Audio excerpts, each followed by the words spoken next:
now more than ever, people need to go within and plug into that cellular memory, plug into divine source, detach as much as possible from the matrix. Hello again, everybody. This is James Bartley, and you're listening to Bartley's Commentaries on the Cosmic Wars. Today I'm going to talk about a number of subjects, mostly having to do with how the human race, the latest version of it, just how did it get to its current docile bovine state. And I believe a lot of it has to do with what Barbie Bartholomew referred to as the, quote, breeding out the love program, unquote. And I'm going to talk about that because it runs along a spectrum, and the malign effects of the breeding out the love program can be oh so subtle on the one hand, and can be in your face, in your grill, mouth foaming, raging, just rage, vitriol, and all points in between. We have the ultimate power. We have the ultimate power of the love. The love that we have for, first and foremost, ourselves. We can't really love anyone else or anything else if we don't have, not in a narcissistic, self-indulgent way, self-love, egotistical love, but I mean working past through all the shame-based programming and manipulation, trauma from, in some cases, multiple lifetimes, designed to chip away at our self-worth and our self-image. Once we work through that and truly become comfortable in our own skin, love ourselves and love how we express ourselves and what we bring to the table, and then you combine that with our love for others, our love for certain cherished values and traditions. I like to remind people about, go back to a time, a place in your mind, in your heart, and we're remembering through our heart center. It's important because what they do is they strive to shut down our heart center. I'll go into more details about that process and how it's replaced by headspace, narcissism, ego, all that stuff, which is the happy hunting ground for all these entities. Go back to a time in your mind when you were just having a joyous time with friends, with family, get-togethers, partying, whether it was concerts, baseball games, football games, whatever, sporting, athletic competitions, something that gave you joy, something that gave you contentment, something that gave you inner peace and serenity, uplifted you. Whether it was a solitary pursuit or it was something you did with one or more people, a joint team effort. And just think about those times, whatever the memory or memories may be, of how much joy and fulfillment and contentment it gave you, how good it made you feel, how you can always go back and do a rewind if you wanted to think back. And sometimes it helps looking through photos, photo album. Nowadays, increasingly, we have video, with the digital age being what it is.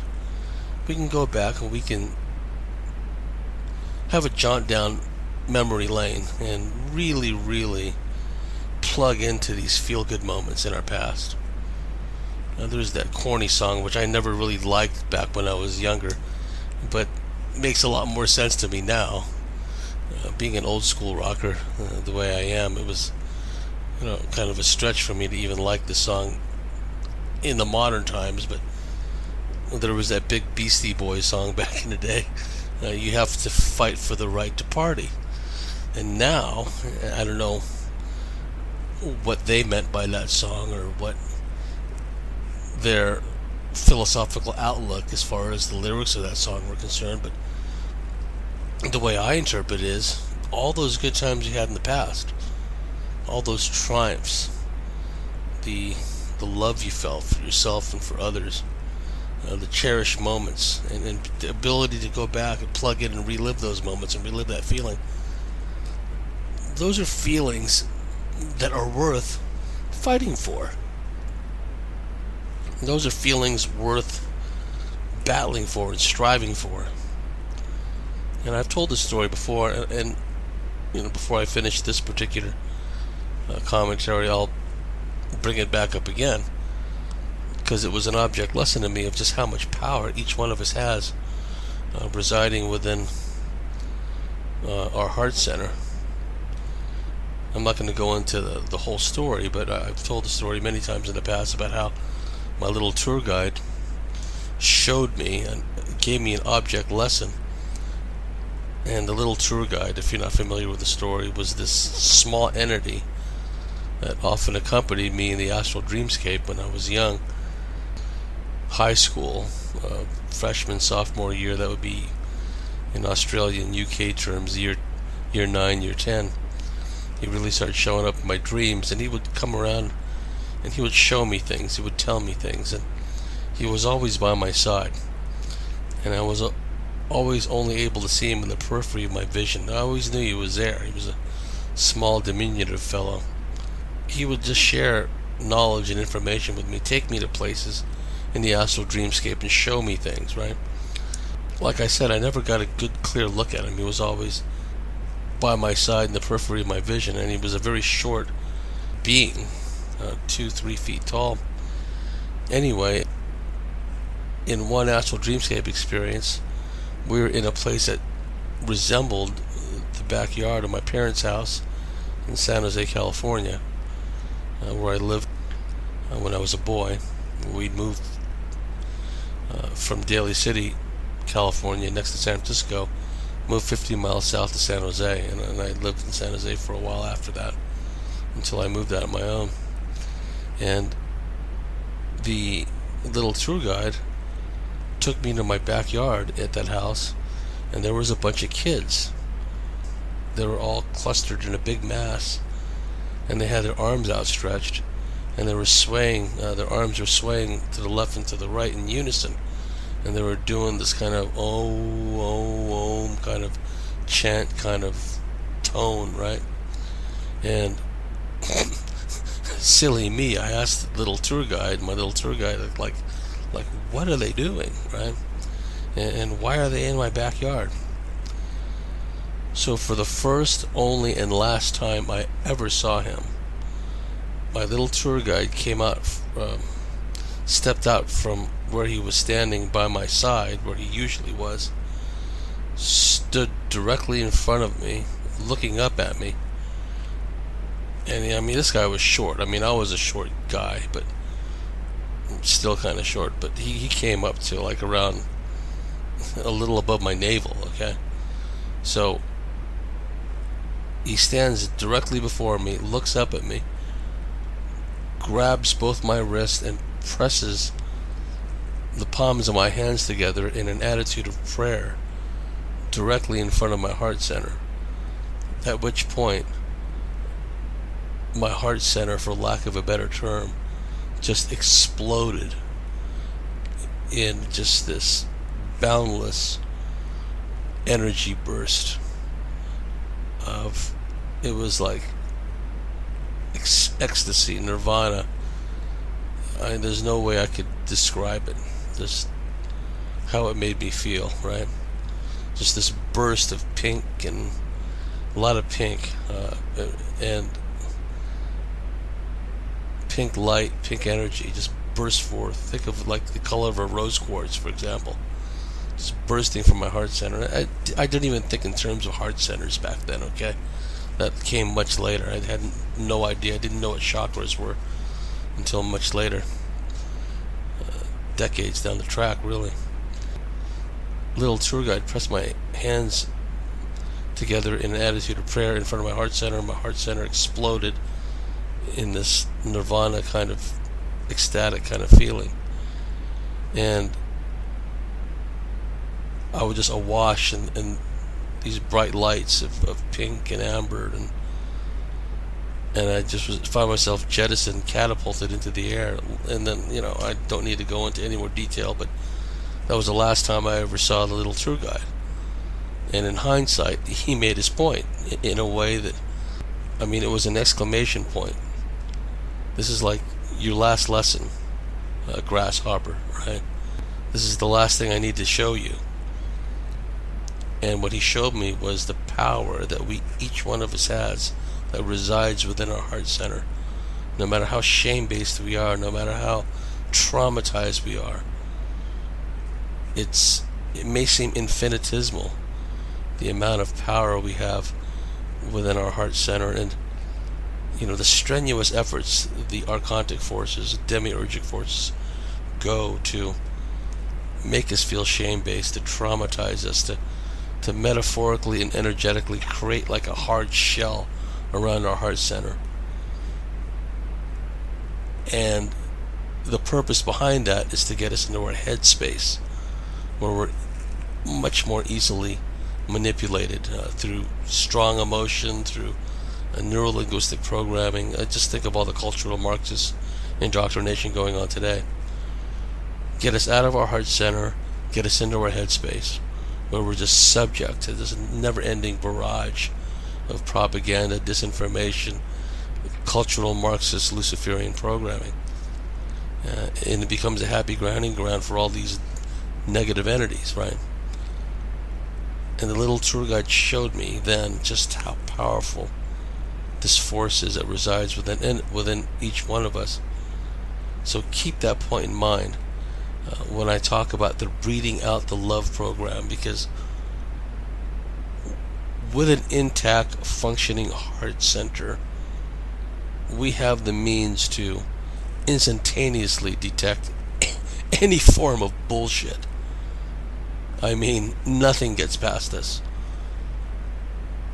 I guess I was fortunate, like I've told this story in the past, but it didn't seem like a good thing at the time. But growing up, I was surrounded by narcissists, pathological liars, kleptomaniacs in my own family and extended family. So after a while, I didn't even listen to their lies anymore. I didn't even observe them going through the motions of trying to set me up for some kind of stunt, some kind of psyop, some kind of rip-off deal they were trying to pull on me, right? Because, I was surrounded by narcissists, pathological liars, and kleptomaniacs. And after a while, you don't even listen to them anymore, because what are they going to lie to me about now and why, right? So I just consciously tune them out. But at the same time, my heart center, still fully functional at the time, despite whatever unhealed trauma and shame that I had yet to work through, it was like still working, still humming in the background, although I didn't recognize it as such at the time. I didn't realize that I had this heart center lie detector working within me. I just went by vibes, unconsciously. So when my pathologically lying relative would be flapping his or her gums in front of me, I just knew at a conscious level, well, they're lying about something, and they're trying to manipulate me, trying to do something at my expense. But there's a vibe that goes along with that. It's a bad analogy, okay, because it's got nothing to do with inorganic, artificial AI or anything like that. But a term you hear frequently these days is machine learning in an AI context. But if one learns to trust their heart center, it teaches itself. It learns at a geometric progression. It learns very fast, right? So I don't even have to hear the complete lie anymore from an audible perspective, being told something verbally, right? The face that's telling the lie could be a big smile, bright-eyed, bushy-tailed, the whole bit. But the vibe that the liar is giving off is easily detected by my heart center. I feel something discordant in my heart center, and also if one has an intact solar plexus, the metaphysical mind, if you will, the metaphysical brain center, with an intact and fully functional, or for the most part, highly functional heart center, with a connection to the solar plexus, the metaphysical mind, brain power part of our energy field. Combined with the two, you often hear of people talking about their gut feeling, their gut instinct, or something didn't feel right in my heart. We hear people give verbal expression, try to articulate this feeling. After a while, you don't even have to hear the lie in its entirety, in whatever form, from a news presenter, from a pathologically lying friend or relative, whatever the case may be. You just instantaneously, because of this form of non-linear geometric progression learning, you just instantly recognize, okay, this is bullshit. Whatever he or she or they or the TV people are telling me is complete nonsense, and there's an agenda behind it. And what they've strived to do is to get us out of that trust in our heart center, which is our natural built-in lie detector. Get us so full of rage, so full of unhealed, like shame-based trauma. Get us out of our heart space, quote-unquote learn to not trust it, to not trust our own instincts, to not trust our own intuition, to not trust the vibe that we're picking up and how our energetic body, our heart center, interprets it.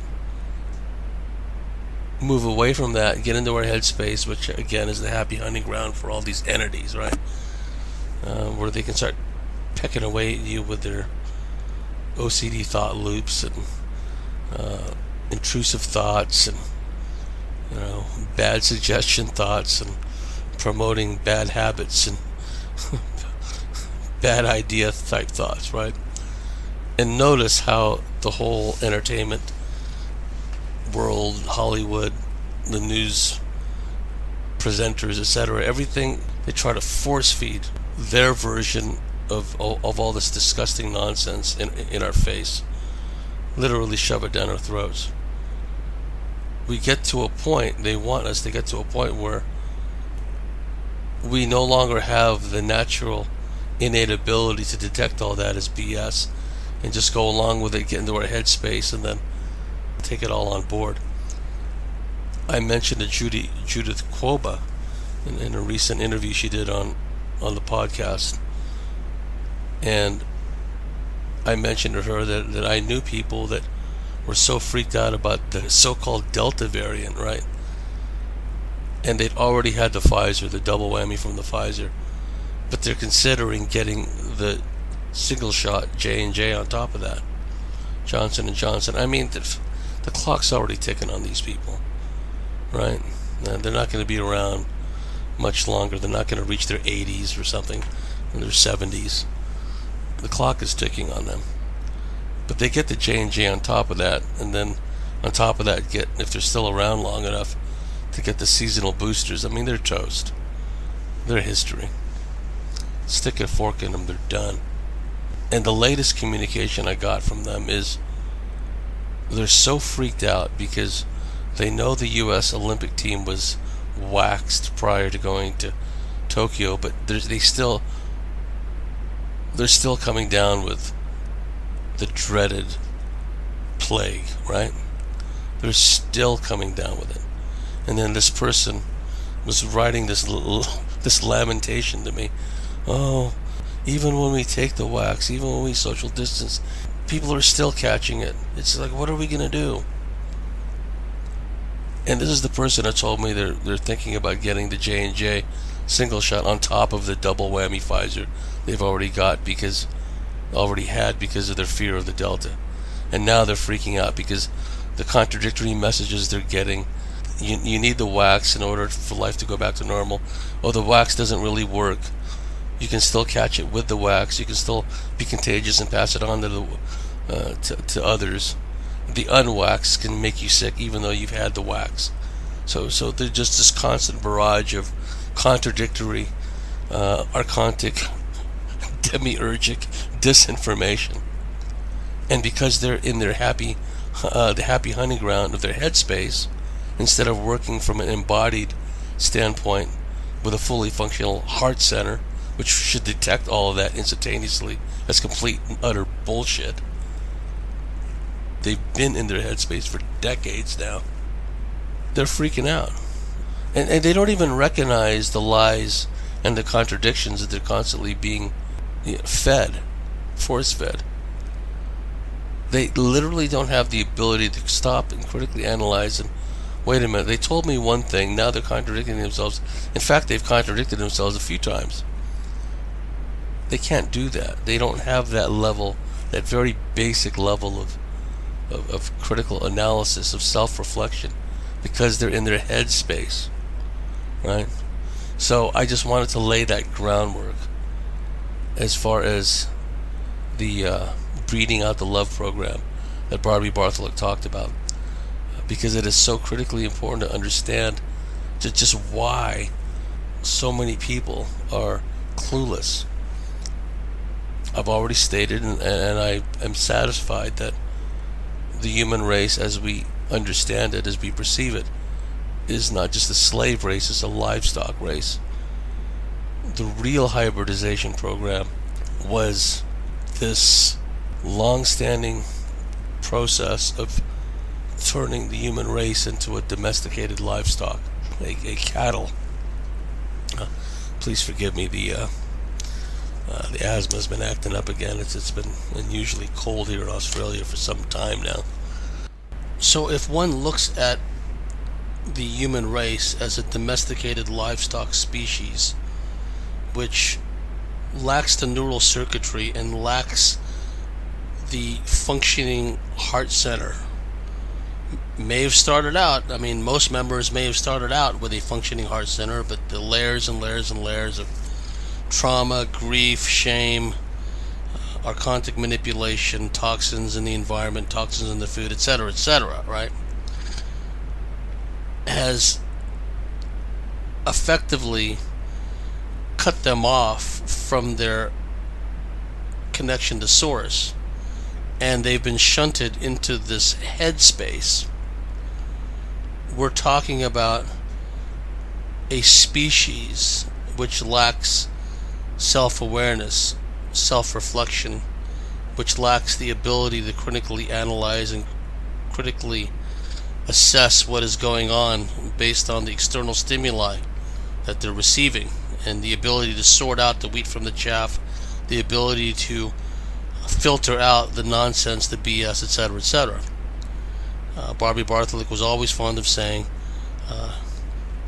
these people, meaning the public, they simply don't have the neurology to understand any of this. They lack the neural circuitry.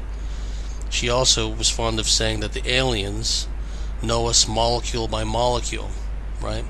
And we're seeing that in spades nowadays with what they're doing with the molecules and the waxes, right? The graphene oxide and the spikes and all that kind of thing. It's come full circle now, where the technology on the surface has progressed with a lot of archontic influence and guidance to the point where they can do this en masse. Time to call the herd. So on one end of the spectrum, you have people cut off from their heart center, unable to differentiate between truth and lies.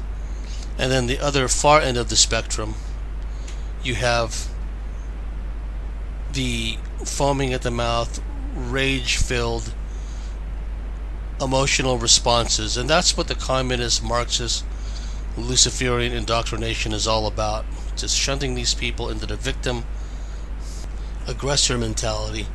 To be sure, many of them will have had a fair sprinkling, perhaps even overabundance of reptilian Draco DNA to begin with. But at this point, I would think that even if someone did not have an overabundance of reptilian DNA, if the template is such that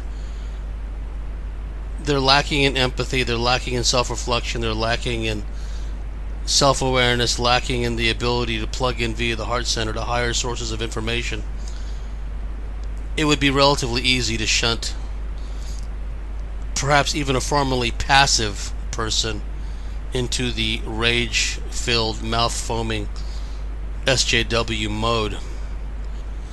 A key aspect of the hybridization process was precisely for the reptilian gray mantis geneticists to churn out generation after generation of these rage-filled children, soon to become rage-filled adolescents and then rage-filled adults. And this happens during the genetic hybridization process, and then intermittently over time, in a linear time sense, these people, many of them, are re-abducted by the aliens, put through psychological programs designed to engender rage, anger, fear, instill trauma. In various ways they do this, being made to see scenes of nuclear devastation over and over and over again, being put through what I call the unloved scenarios, where you're in these astral dreamscape virtual reality type scenarios, and everyone that you come across, even apparent relatives and friends, they want nothing to do with you. They literally turn their back on you. And then the feelings through endocrine, through hormone glandular manipulation, the feelings of shame, of guilt, of feeling unloved are accentuated within the context of the astral dreamscape virtual reality manipulation. So, whether they've been shown in these experiences nuclear devastation, or they've gone through the unloved dreams, they wake up feeling very poorly about themselves, sometimes even crying, right? And that's just one example of one type of emotion which is engendered. Other types are the rage responses that they're trying to engender and instill within people. The genetic hybridization that creates entire generations of children lacking in a fully developed frontal lobe, so they lack the impulse control. You add on to that the huge tsunami wave long before this whole COVID psyop pandemic, the whole tsunami wave of autistic children who become autistic adolescents, autistic teens, autistic young adults, autistic adults, because now we're generations into that. These really damaged people. And of course, we talked earlier about a spectrum, okay? I'm not talking about the type of autism where someone is just nonverbal and I don't mean by saying just to minimalize or marginalize the heartache and the hardship and the trials that the families and the autistic individuals have to endure. I'm not talking about that. I'm not trying to marginalize that. It's a very real, serious thing, and it's now part of this human livestock condition. Has been for some time. It's just that within that spectrum of autism, you have, and that's their term, it's not our term. They're the ones that came up with the term autism to explain away all this, right? Because the last thing they want is people to make the connection that it's their allopathic treatments that are responsible for all the various gradations and stages of the spectrum, the autism spectrum disorder. What I'm talking about in particular are those within that spectrum that are quite violent, that are completely lacking in impulse control, that in their mind and in the way their neurology has been altered, irrevocably altered, because of the destruction of the cognitive function, the brain inflammation, the erosion of the impulse control network. What you begin to see in not all cases, but in many cases, you begin to see something similar to what you see with sexual offenders, where they confuse sexual gratification through one means or another with violence, because that's been one of the things that psychologists have bent over backwards to try to cover up, to try to explain away. Oh, these people, these autistic adults now, right, or young adults or teens, they have the mind of an infant, so they don't understand that when they do things of a sexually aggressive nature, they're not really responsible for what they're doing. And yes, I understand that concept, I do, but there has to be accountability, there has to be responsibility. What is the root cause of all this anyway? Well, it's these allopathic treatments, of course, right? So the point of relevance is, and this falls right in line, it's an extreme example of the breed out the love programming, where because of these allopathic interventions, you have multiple generations now of people on the spectrum, the autistic spectrum disorder spectrum, and some of them on the far extreme ends of the spectrum, they're quite violent, they're quite hypersexualized, they indulge in things like rape and public masturbation, all kinds of things, right? And there's no impulse control net, a complete separation because of the massive brain inflammation. You already had the template, generations worth of separation from the heart center anyway. So that is an example of the breed out the love program, that once they're born into the world, the template already exists. The allopathic interventions take place, they wind up being on the spectrum, and in some cases at the extreme end of the spectrum, where they're quite violent, quite sexually aggressive. And it's all, when these stories do come out, and there are many such stories, the psychologists explain it all away. They got a mind of a 4-year-old. They don't really understand what they're doing. And that's all part of the shtick, too. Barbie Bartholick she regressed a number of people, as you know, and she worked with some kids, some quite articulate kids, whose parents allowed them to be regressed. And I watched a videotape of some of these kids talking about their experiences out of regression. They're fully conscious when they're talking about this.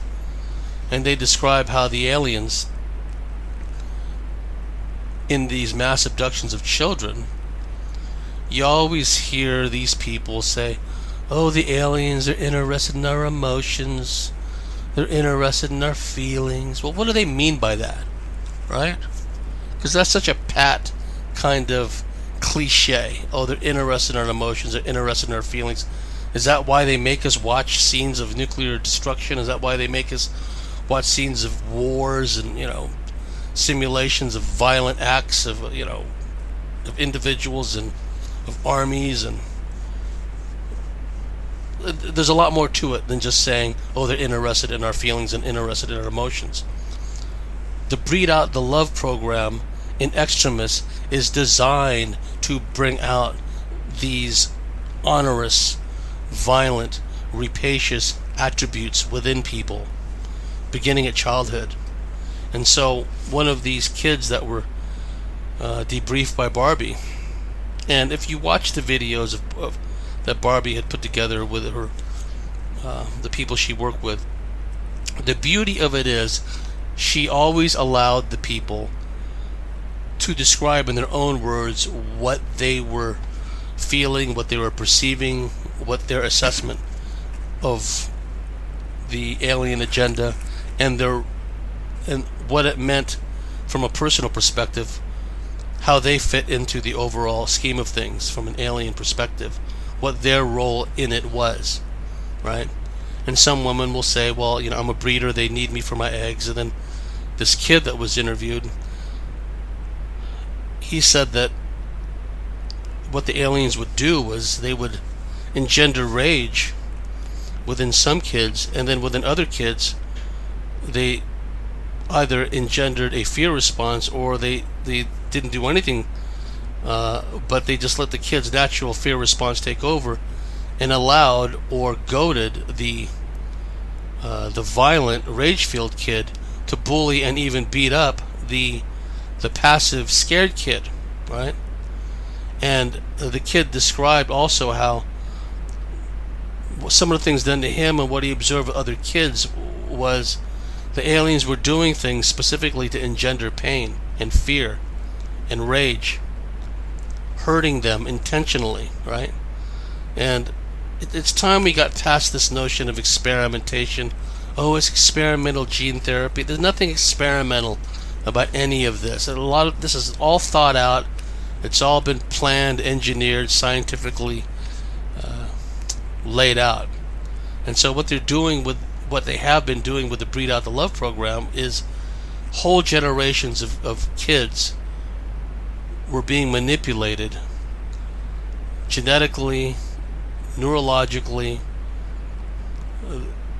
Their endocrinary system is messed with. So from a glandular hormonal perspective, certain glands are stimulated or certain hormones released to bring about certain emotional neurological responses. It's not just like dopamine hits either. That's a very basic, simplistic way of doing things, of thinking about it rather. It's doing things from a glandular hormonal perspective and a neurological perspective,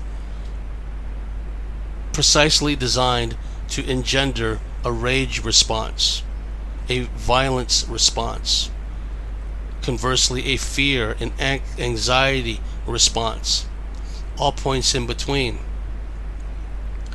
And then once they're born into the world, and this is intermittently happening to them by the aliens doing this to them, then they find themselves in the day-to-day world where the programming is such, the mass societal programming is such, where at the very least, if they don't get the anger, rage, foaming at the mouth response out of these kids, and increasingly that's what's happening in the schools through all the Marxist, cultural, Marxist, Luciferian programming, at the very least, what they have is hordes of kids that are apathetic,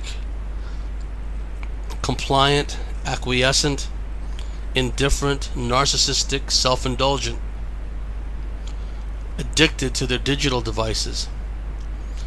These kids were halfway to Borgville anyway. That's even before. And notice with the rollout, the emphasis is shifted to the kids. They keep wanting to wax the kids over and over and over. We're in the midst now of a tsunami wave of genocide on a planetary scale, and it's non-human in origin. This is what myself and my colleagues have been talking about all along, and finally the coin is starting to drop.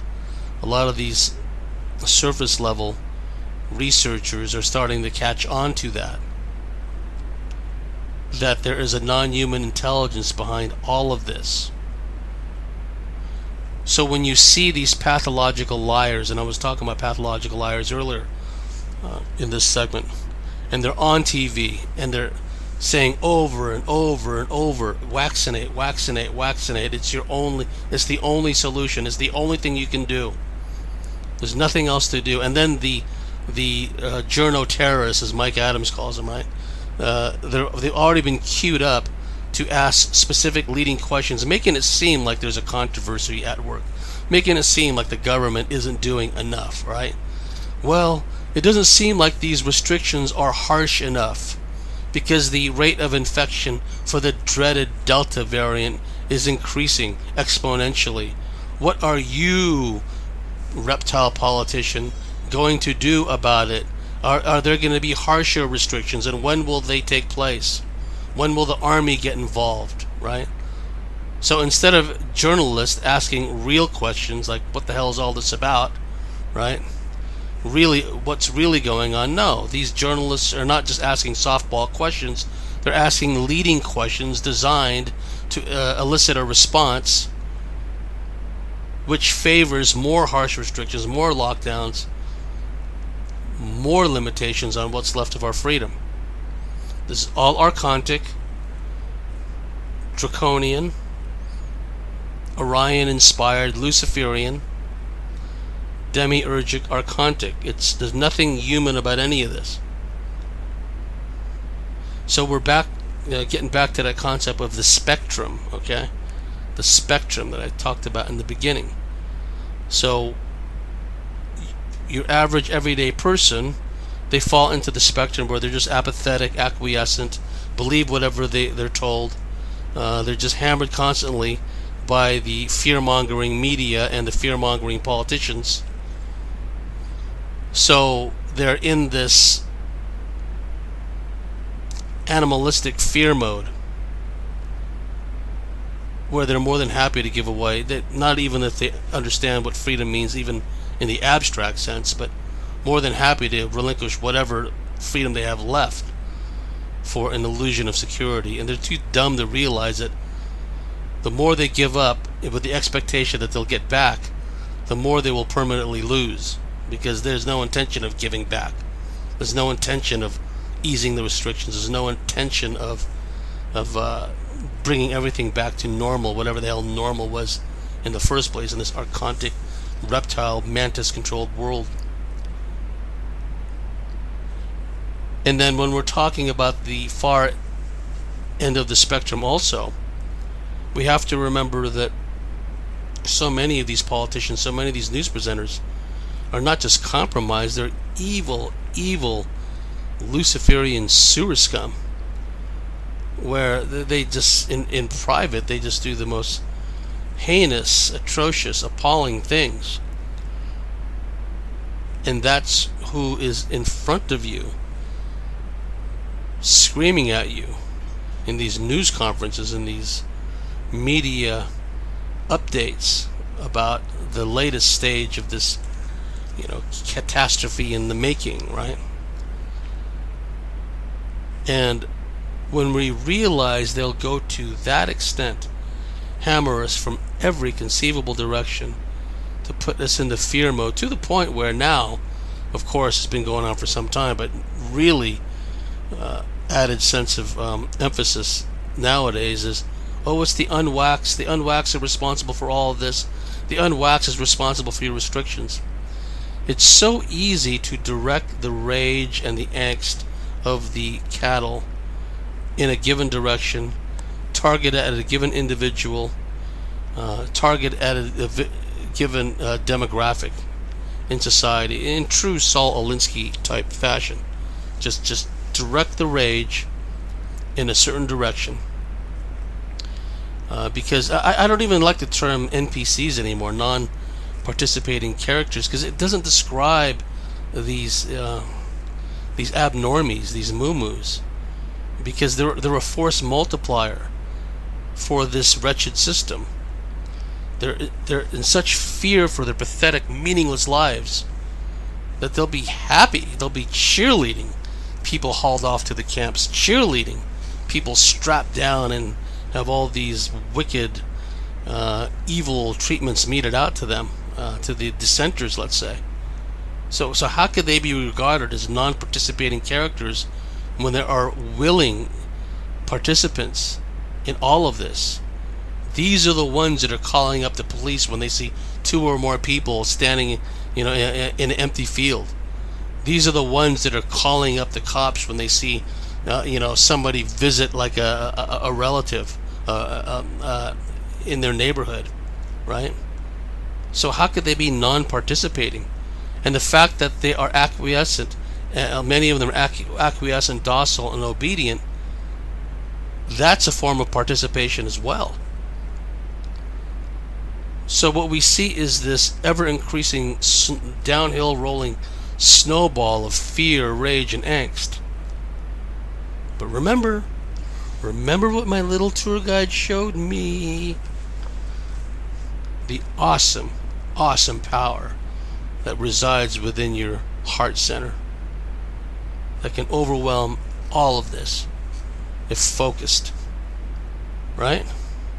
So the point of relevance is they'll go to all this trouble to get all of the livestock and all of the cattle mobilized, essentially, to lash out at the unwaxed, at the dissenters, at these non-social distancers, let's say. Get them all worked up into a frenzy. And because the news presenters, the politicians, are reptilian hybrids, entity-infested, pathologically lying sewer scum, and they just, through neuro-linguistic programming and repetition over and over and over, the only possible way to get out of this is to vaccinate, right? Stay home, obey. Like in the old days with the movie They Live, well, one had to put on the glasses to see all the subliminals. Now it's just in your face. Obey, stay home, obey, right? If you remember that scene it was probably the longest fight scene in movie history, John Carpenter's They Live. Roddy Piper was trying to force what was the name of the black actor's name? Glenn David. It's a very typical sounding name, but good actor though. I've seen him in a number of movies. But anyway, Roddy Piper is trying to force the black guy to wear the glasses so he could see all the subliminals all around him and see that a lot of these people walking the streets weren't even human, right? And that fight scene lasted for like 12-14 minutes, and it was a perfect metaphor for how many people today are still spinning their wheels trying to talk some sense into people.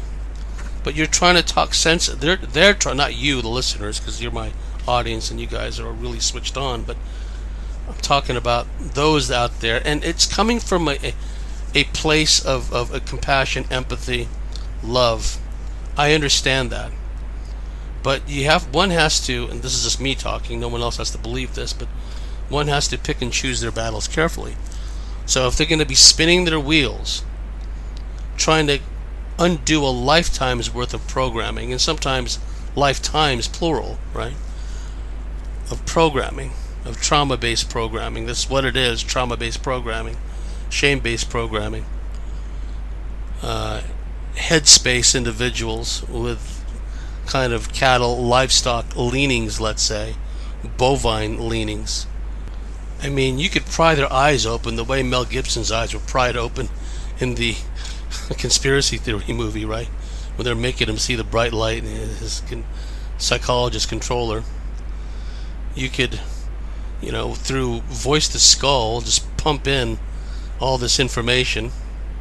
I'm talking about making him see like a truth video or something. Dr. David Martin and all these other people, all the information they've come up with, right?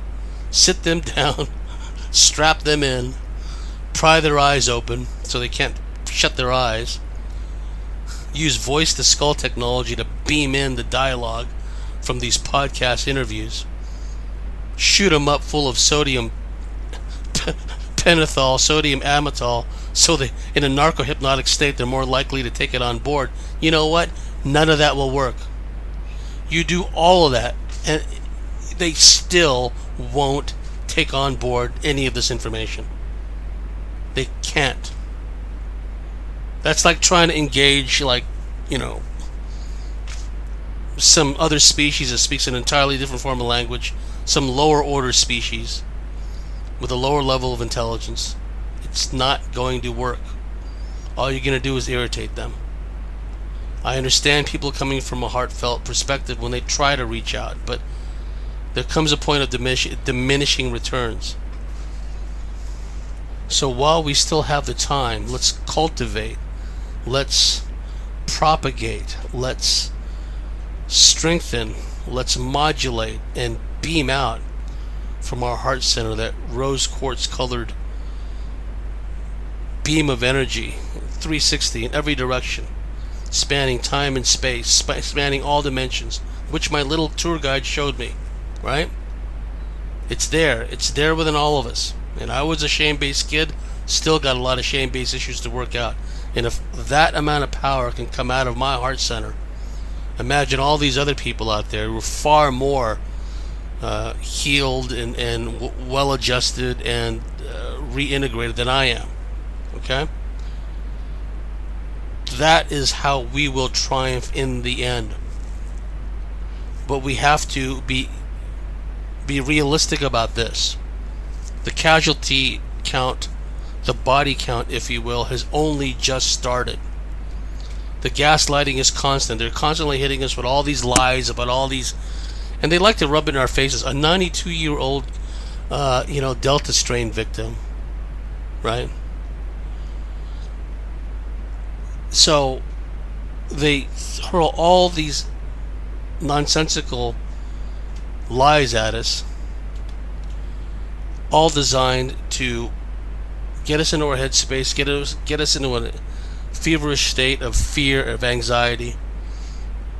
But it won't work on us. It'll work on the bovine masses. It is working on the bovine masses. It won't work on us. Because if you remember, you go back to those happy times in our youth, those times that are worth fighting for again, right? That's what will make us strong, is recognizing the power within us and not spinning our wheels on those that will be more than happy to cheerlead us to extinction. Like they're being stampeded over a cliff, they want to drag us with them. Ain't gonna happen. Because I believe our destiny is eventually to dismantle this matrix and eventually to return back to the stars from whence we came. We've been suffering planetary confinement for all this time, but our destiny is back in the stars. But the line has to be drawn somewhere. It does no good to just bail and say, okay, I'm out of here, if you can find a way to do it. But meanwhile, this real contagion, this demiurgic, archontic, Luciferian AI contagion, is just spreading in every dimension, contaminating every dimension. It has to be stopped somewhere, right? We got to look at this from a bigger strategic perspective. At some point, if this trend continues, right, Earth may be, and the solar system, perhaps even this galaxy, may be just written off as, okay, well, we gave it our best shot, we tried to hold the line, we had to beat a strategic withdrawal, and then continue the fight from somewhere else. But no matter where we go, we always will have that electromagnetic dynamo within us. It's been measured, the electromagnetic energy emanating from the heart center. It varies from person to person. Generally, it extends, a few feet either side of an individual, and for some really well-integrated people, a lot of people that practice certain disciplines and techniques, take good care of their temple, i.e. their body, their electromagnetic energy field extending from their heart center can extend quite a distance.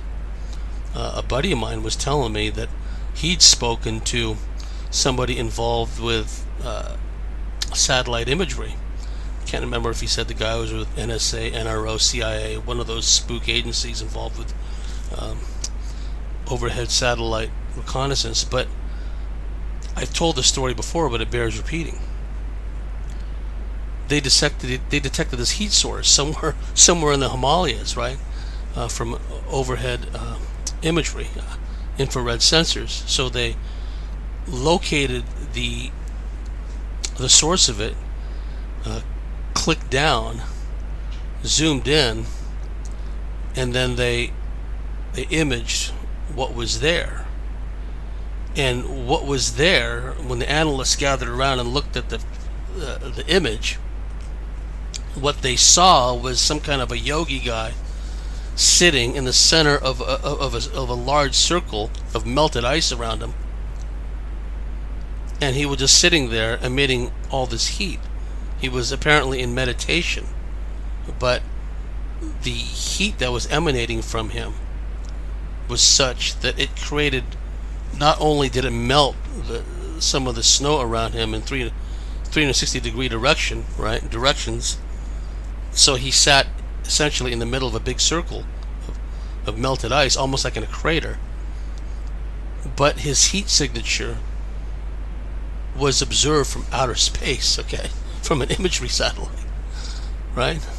And then we've seen videos of yogis. There's some guy in Indonesia where he was able to direct his chi to his solar plexus, and someone holds a piece of paper near his solar plexus, and the paper erupts into flame. And people touch his solar plexus, and they pull their hands away because, I mean, it's very hot, okay? So the point of relevance is we are bioelectric, electromagnetic beings, and our heart center is our dynamo. So no matter what they try to do to us, right? The breed out the love program, the incessant fear mongering, the state of siege mentality they try to put us into, we are multidimensional. We are infinite. We are all powerful, right? Just remember the steadfastness, the endurance, the never say die attitude of those hobbits in the Lord of the Rings books and the movies, right? We're not quitters, and we shall overcome.